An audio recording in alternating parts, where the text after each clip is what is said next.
Alright, WiggleCulture checking in. Today is Wednesday. I have welded the brackets on this bucket so I can fit it on this machine. Problem is the forks are popping out. Here, they're going, so I need to put a few more plates across there to hold those forks in place so I don't lose it. So I'm going to weld on this. That way I can go move some dirt and start planting some potatoes and some comfrey. Check back in with you later. Well, letting the welder cool down a little bit. Don't look too close at those welds. So I cut my pieces of metal on an old faithful DeWalt there. Cut a piece of that flat bar. Welding it on with some 6011 1/8 inch. And the welder just can't quite handle it. So I'll let it cool down. I'll finish up welding these on, and hopefully I'll get to do some digging today. Letting the welder cool down again. This old 6011 1/8. Using a cheap Lincoln here, smallest thing they make really. Got it at 90 AC. So did run it at 105, and it was just melting everything. I'm just doing that flat weld along the two pieces. Turned into one piece. I cleaned up the welds as best I could that I melted. This was absolutely no grinding. No, I just threw them on there and welded them. Burned through the rust, paint, whatever we got. So 6011 is good for that. 7018 is a pretty weld, but you got to have clean metal and all that. So I just, on these old farm chores, I just use that old 6011. I'd use 6010 if I had it, old 5P. I like that stuff. It really burns in there. But about got this done. I'm gonna get this welded up. I'm gonna go toss a hay bale over to the cows, and then I'm gonna put this bucket on. I'm gonna go dig some of this stuff I tilled up yesterday. We'll see how it works. Kind of a wet day today. I'll get you some pictures from up in the cab here in a little bit.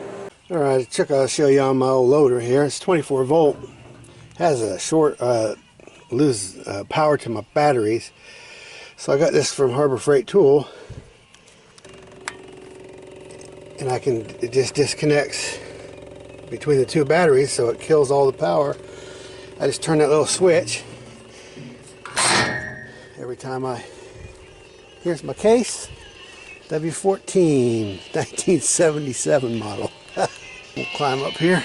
There's my bucket down there, so I'm gonna pick that up, and I'll be back with you.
Too short.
So I ran out of battery.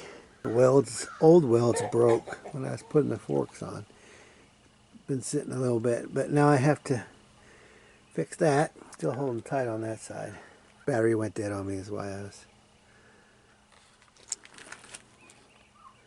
So I'm going to get that fixed and then I'm going to go scoop up some dirt. So here we are. I got the welds fixed over there. I've just put a few chains on this to the fork so it doesn't slide off.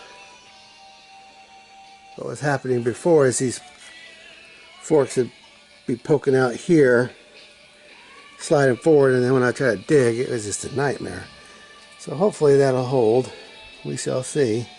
But I'm getting ready to go do some digging. I'll show you in a minute. Alright, so here we are with the bucket attached. Out there along the gravel, I tried to rototill. I hit the old roadbed a lot. But I'm basically going to start, I'm going to do no-till. I'm just trying to see what I was looking at with my dirt. So I'm going to get this old compost. It's hay and manure that's been there for like 2 years. And I'm going to scoop it. I've already rototilled it yesterday, and I'm going to scoop it up and pile it along here and start making my swales, terraces and swales. So I'll record here in a minute.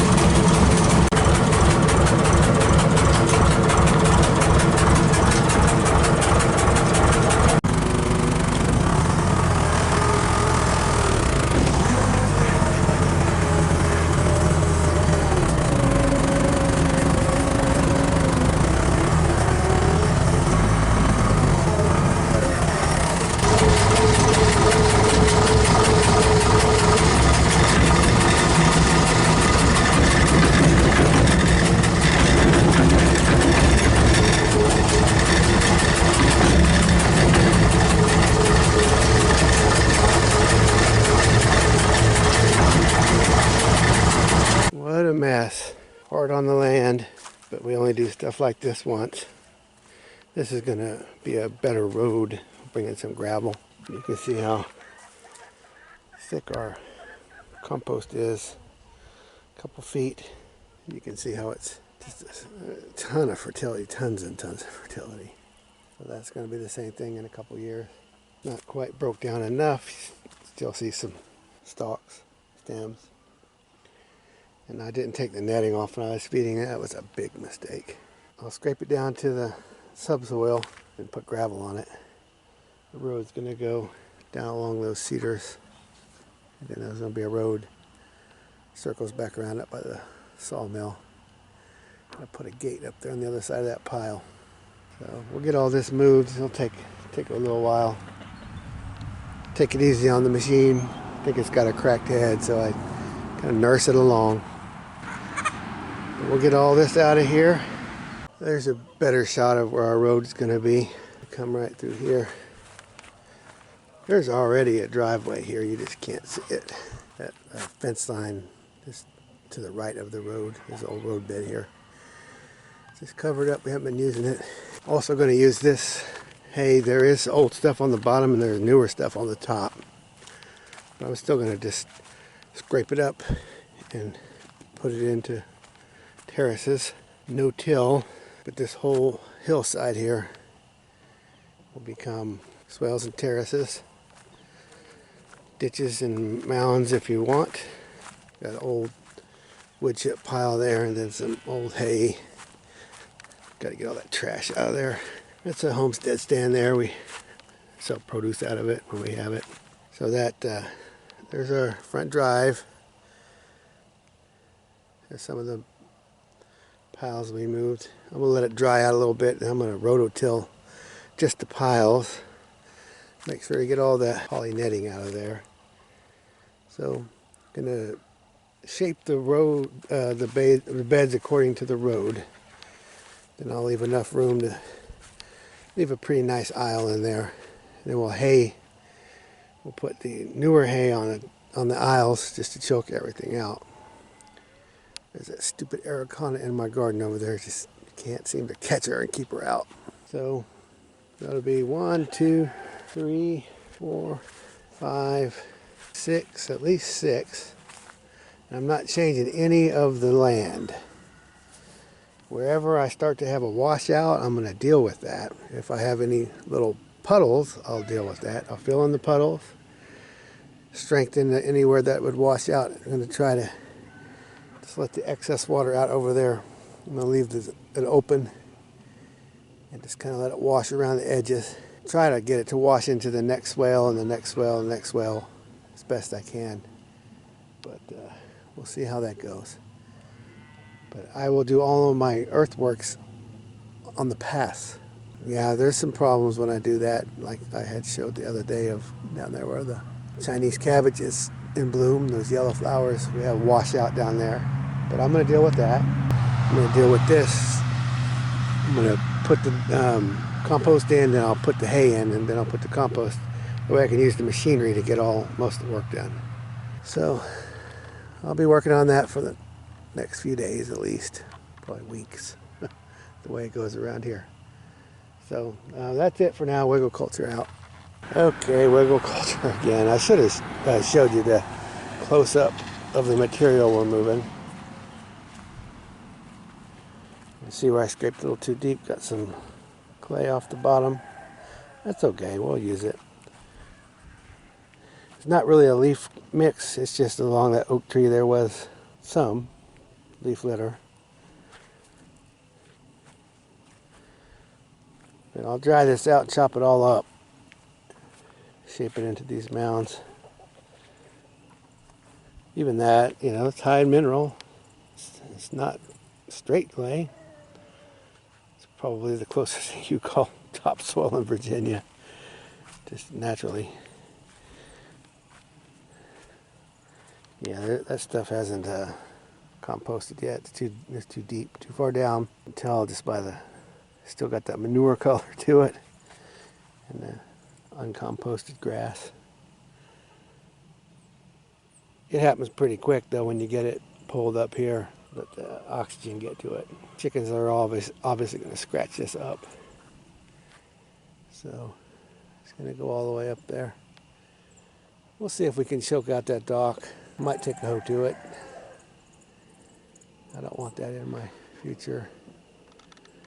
Even though this really is never going to get fenced in, this is all going to be mostly grazing. So I'm not sure exactly how I'm going to do it. But I think I'll put potatoes in it and comfrey. Maybe not let the cows tell it until I get the potatoes out. We'll see how that goes. Okay, now it's WiggleCulture out.